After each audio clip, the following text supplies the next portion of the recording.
Have you ever heard that saying, power corrupts and absolute power corrupts absolutely? It's a classic, right? But did you know this very idea is what kept America's founding fathers up at night?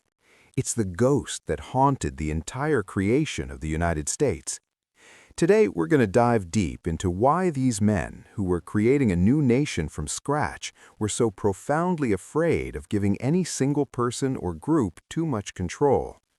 Let's rewind the clock to the 1700s.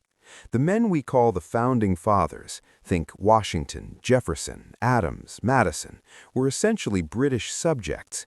They lived under the rule of King George III, and from their perspective, the king and the British Parliament were the perfect example of power gone wrong. They saw a distant government imposing taxes without their consent, like the Stamp Act and the Tea Act. They saw British soldiers being quartered in their homes.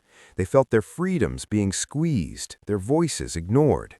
This wasn't just a political disagreement, it was a deeply personal experience of what they saw as tyranny.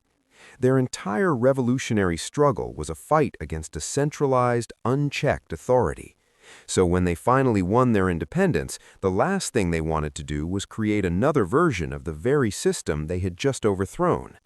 Their first attempt at a government, the Articles of Confederation, perfectly illustrates this fear. It created an incredibly weak central government. There was no president, no national court system, and the National Congress couldn't even raise taxes on its own. It had to ask the states for money. Why so weak? Because they were terrified of creating a new king. They wanted the states to hold most of the power, keeping it local and accountable. But this led to a whole new set of problems. The government couldn't pay its debts, couldn't manage trade between states, and couldn't even put down rebellions like Shays' Rebellion in Massachusetts. It became clear that their fear had pushed them too far in the other direction. The country was falling apart. They needed a government with enough power to actually govern, but not so much that it could become oppressive. This was the great challenge. So, in 1787, they gathered in Philadelphia for the Constitutional Convention. This is where the real genius comes into play. They weren't just building a government, they were building a cage for power.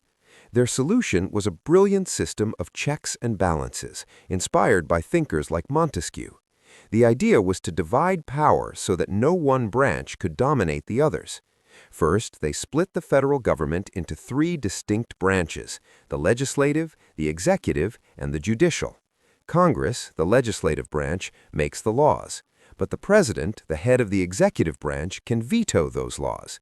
This is a check on Congress's power. But wait, Congress can override that veto with a supermajority vote in both houses. That's a check on the president's power. Then you have the judicial branch, the Supreme Court and lower federal courts. They can declare laws passed by Congress and signed by the president to be unconstitutional, a power known as judicial review. This is a massive check on both the legislative and executive branches. But the judges themselves are appointed by the president and must be confirmed by the Senate. See the pattern? Every branch has some power over the others. It's a constant tug of war, designed specifically to prevent any one part from getting too strong. James Madison, often called the father of the Constitution, explained it perfectly. He said that ambition must be made to counteract ambition. In other words, you use the natural self-interest of people in one branch to keep the people in the other branches in line. It's a system designed for rivals, not for friends. But their fear of concentrated power didn't stop there. They also divided power between the federal government and the state governments. This is called federalism. The Constitution lists specific powers for the federal government, like coining money and declaring war. Any powers not explicitly given to the feds are reserved for the states. This creates another layer of friction, another battlefield where power is contested. States can push back against federal overreach, creating a dynamic tension that was meant to protect individual liberty. And still, for some, this wasn't enough. Many founders, known as the Anti-Federalists, were deeply suspicious of the new Constitution. They argued it still created a central government that was too powerful and too distant from the people. They worried a president could become like a king, and a federal government would trample on the rights of states and individuals.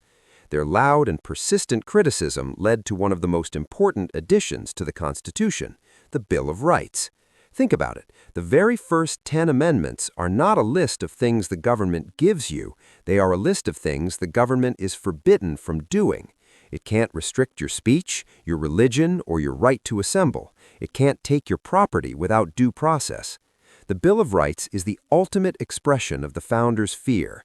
It's a big, bold stop sign telling the government this far and no further. It puts explicit limits on government power to protect the fundamental liberties of the people. This deep-seated distrust of power is a unique and defining feature of the American system. It's why political debates are so intense. It's why there's a constant struggle between the branches of government and between the federal government and the states.